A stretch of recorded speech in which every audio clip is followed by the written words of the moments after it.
One wrong step, and this kid goat falls 300 feet. One right move from the eagle, and it never has to.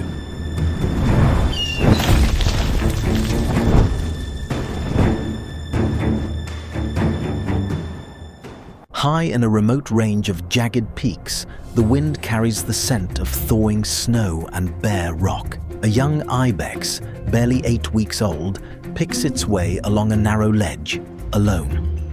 It has strayed too far from the herd, chasing a patch of green moss wedged into the stone. Ibex kids are born climbers, hooves split and grippy, built to read a rock face the way other animals read open ground. But instinct alone can't undo distance, and right now, the herd is 3 switchbacks away and closing the gap too slowly. Above, riding a thermal with barely a wing beat, a golden eagle scans the slope. Talons capable of crushing bone hang loose beneath a 5-foot wingspan. This is a bird that doesn't chase, it calculates. And what it sees below is exactly the kind of opportunity it waits weeks for, prey that is small, undefended, and pinned against open air. The eagle drops its altitude in a slow, deliberate spiral. No dive yet, no noise. It is reading the terrain as carefully as the ibex reads the rock, because for a golden eagle, the canyon isn't just scenery, it's a weapon. Herding prey toward a ledge and forcing a fatal misstep costs far less energy than a head-on strike, and this eagle has used the trick before. The kid freezes. A shadow crosses the stone half a second before the sound of displaced air reaches it. It bolts, not away from the cliff, but along it, hugging the one strip of rock still under its hooves.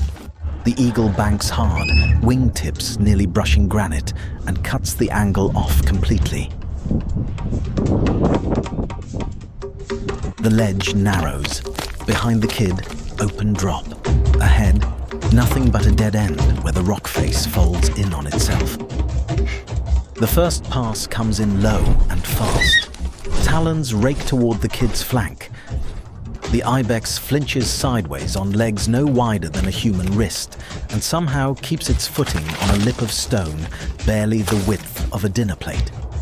The eagle overshoots, forced to climb hard to avoid slamming into the rock itself. Even an apex hunter has to respect a wall it can't outturn. Round 2 is different. The eagle doesn't try to grab this time. It beats its wings directly at the kid's face, using raw air pressure and noise to unbalance it, hoping the ibex startles backward into empty space. The kid staggers, one hind hoof skidding off the edge for a half second that feels much longer, dust and loose scree spilling into the gorge below. It scrambles forward instead of back, buying itself 2 more feet of ledge and nothing else. By the third pass, the eagle has stopped fainting. It commits, talons extended, full weight behind the strike, aiming for the back of the neck.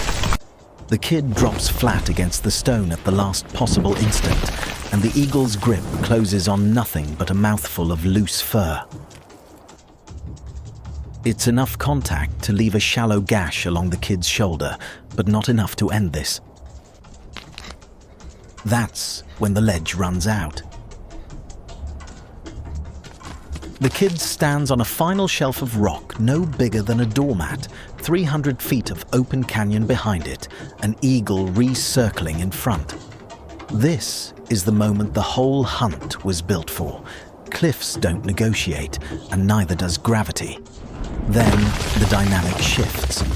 A second shape crashes onto the ledge from above, the kid's mother having heard the commotion and closed the distance the herd couldn't in time. She doesn't hesitate.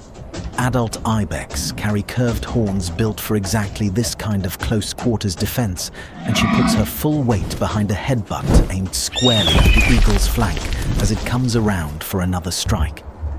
The impact isn't clean. The eagle twists mid-air and takes the blow on a wing instead of a body, but it's enough. The bird is knocked off its flight line, wing beats scrambling for altitude over a canyon that no longer has room for error. The eagle recovers, but the fight has changed shape.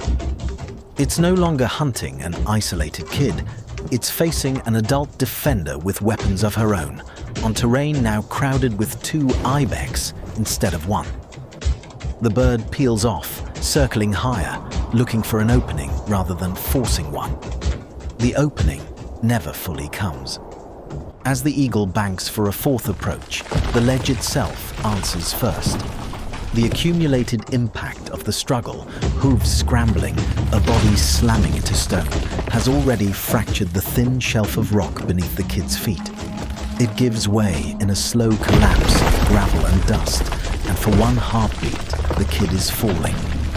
Instinct wins where luck alone wouldn't have. The kid's hooves find a seam in the rock face on the way down, arresting the fall 3 feet later on a ledge below, bruised, trembling, but standing.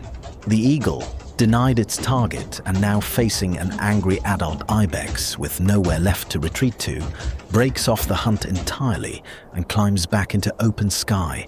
The mother picks her way down to the lower ledge. The kid is scraped along one shoulder and shaking hard enough that it takes several minutes before it can stand without swaying. It will carry a scar. It will not carry a memory of luck, only the reflex that saved it. This is what a golden eagle's hunting strategy actually looks like in the wild. Rather than relying purely on speed or strength, eagles will often use terrain itself to eliminate an animal's options, driving prey toward a drop, where a single mistake does the killing for them. It's one of the most energy-efficient hunting methods among raptors, and it disproportionately targets the young, the isolated, and the inexperienced.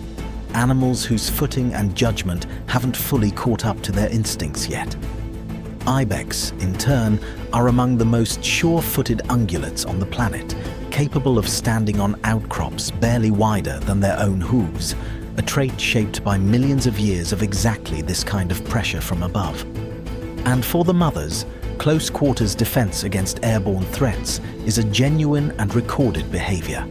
A reminder that survival in these ranges isn't only about the individual animal's skill, but about a herd structure built to intervene before the cliff has the final word. Not every kid in this canyon will have a mother close enough to hear it call. Today, this one did.